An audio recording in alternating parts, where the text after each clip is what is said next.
Alkitab kita pada minggu hari ini yang tertulis di dalam Lukas pasal 9 ayat 28 sampai dengan ayat yang ke-36. Evangelium Lukas pasal 9 ayat 28 sampai dengan ayat yang ke-36. Mari kita membacanya secara responsoria. Saya akan memulainya dari ayat yang ke-28. Demikian firman Tuhan.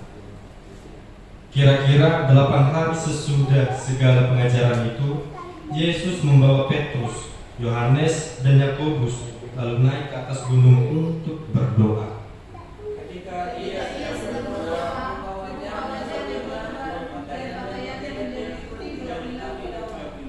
dan tampaklah dua orang berbicara dengan dia, yaitu Musa dan Elia. keduanya menempatkan diri dalam kemuliaan dan berbicara tentang tujuan pekerjaannya yang akan digenapinya di Yerusalem. Sementara itu Petrus dan teman-temannya telah tertidur, dan ketika mereka terbangun, mereka melihat Yesus dalam kemuliaannya dan kedua orang yang berdiri di dekatnya itu.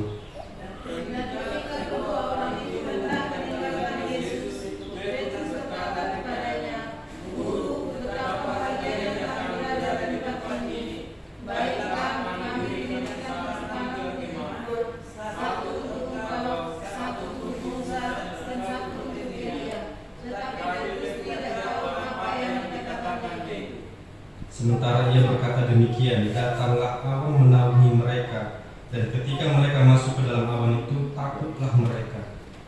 Maka terdengar suara dari dalam awan itu yang berkata, "Inilah anakku yang kupilih, dengarkanlah dia."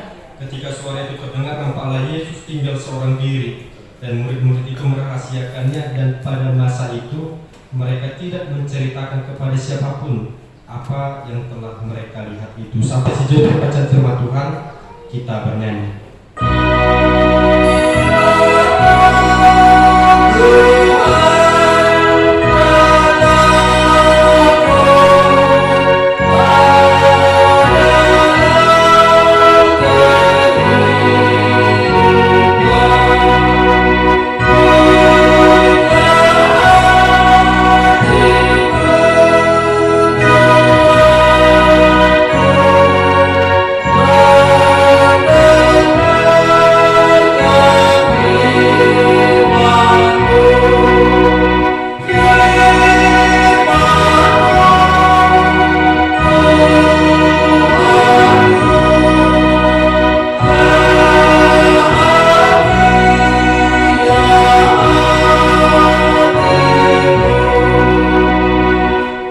Shalom bagi kita semua. Kita terkasih dalam nama Tuhan Yesus Kristus. Tema pada minggu kita saat ini yaitu dikatakan Yesus dimuliakan di atas gunung.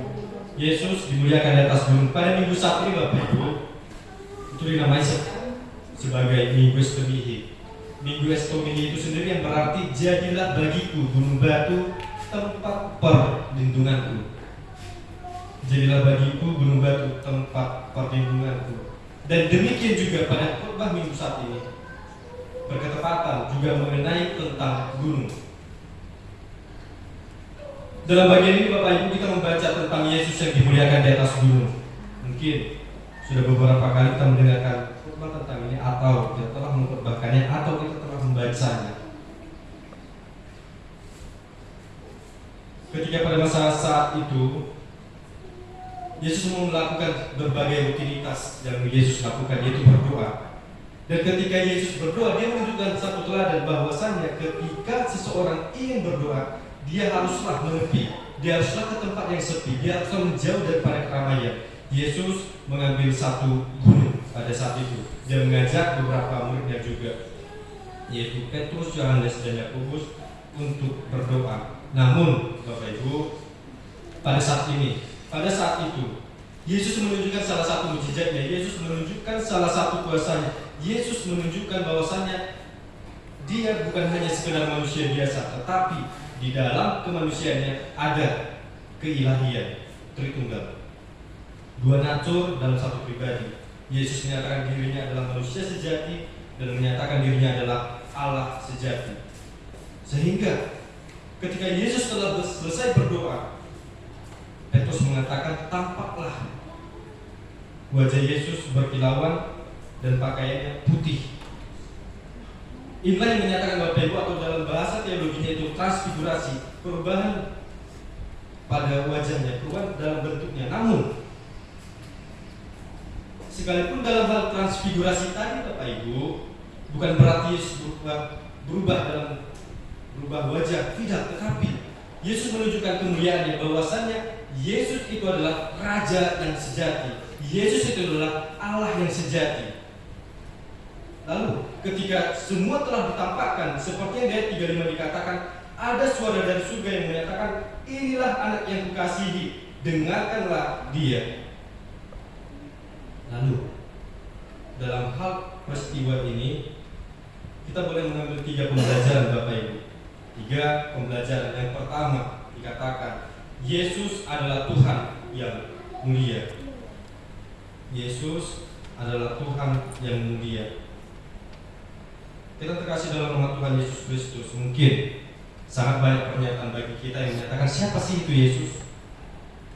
Ada yang mengatakan dia sahabat, ada yang mengatakan dia teman, ada yang mengatakan dia Allah dan lain sebagainya. Tetapi di dalam hal tersebut, apakah kita meyakini, apakah kita mempercayai bahwasannya ada kemuliaan Yesus dalam rupa manusia?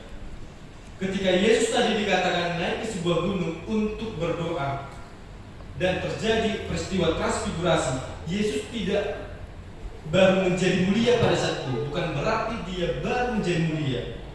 Kemuliaan pada diri Yesus, kemuliaan pada diri Tuhan Yesus sudah ada dan sudah disingkapkan dan sudah digenapkan melalui kelahirannya. Itu awal mula daripada kemuliaannya, bukan pada masa saat itu. Tidak. Dan pada masa itu Bapak Ibu dikatakan Petrus melihat 2 sosok lain, yaitu Musa dan Elia.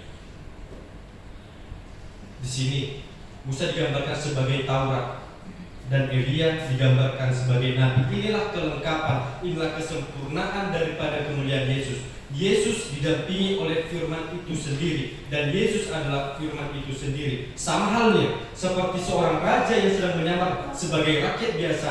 Dia berjalan sebagaimana dengan sederhana, memakai pakaian biasa. Tetapi ketika ada suatu hal, ketika ada suatu bentuk untuk menampilkan siapakah dia sesungguhnya, dia melepaskan penyamaran itu dan banyak orang bingung. Bukankah dia orang yang biasa saya berbicara? Ternyata orang tersebut adalah raja. Demikian juga dengan Yesus. Selama ini murid-murid menyangka bahwasanya Yesus adalah guru.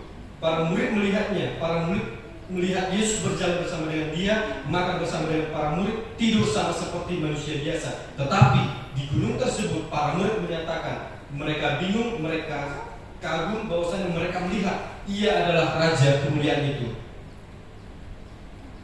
Mereka tidak menyangka bahwasanya yang mereka temani selama inilah bukan hanya sekedar mereka anggap guru, tetapi dalam peristiwa ini mereka menganggap bahwasanya dialah raja kemuliaan itu, dialah sesungguhnya Allah itu. Dan pembelajaran yang kedua melalui peristiwa itu Bapak Ibu dikatakan,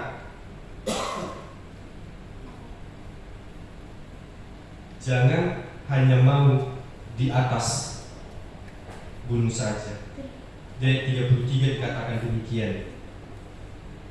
Dan ketika kedua orang itu hendak meninggalkan Yesus, Petrus berkata kepadanya, Guru, betapa bahagianya kami berada di tempat ini. Baiklah kami dirikan sekarang 3 kemah, 1 untuk engkau, 1 untuk Musa, dan 1 untuk Elia. Tetapi Petrus tidak tahu apa yang dikatakannya itu. Tak kalah Bapak Ibu kita terkasih, kita kadang mau seperti Petrus, kita kadang memiliki sikap seperti Petrus ketika doa-doa kita merasa dikabulkan, ketika hubungan intim kita kepada Tuhan sangatlah indah, ketika ibadah itu merasa tersentuh, ketika hati kita terasa terpuaskan melalui firman Tuhan, dan ketika diri kita berada dalam titik kedamaian yang setinggi-tingginya. Tetapi kita lupa bahwasanya ada pekerjaan lain yang harus kita lakukan, bahwasanya pada saat kapanpun masalah itu pasti akan datang, bahkan pergumulan pun pasti akan datang kapanpun itu dan dimanapun itu. Terkadang kita lupa ketika kita merasakan hal tersebut tadi, ketika kita merasakan bahwasanya sangat bahagia bertuhan, kita lupakan hal semuanya, hal-hal yang harus kita kerjakan. Maunya kita selalu bersama dengan Tuhan, tetapi kita hidup di dunia ini, Bapak Ibu, haruslah juga kita memikirkan, haruslah juga kita siap. Iman bukan tentang hanya pengalaman rohani, tetapi iman juga dikatakan sebagai kesetiaan dalam kehidupan sehari-hari.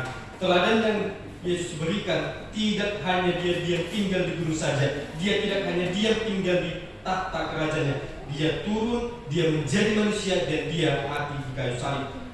Dan Yesus dalam masa perjalanan prapaskah, dia siap menghadapi salib itu sendiri.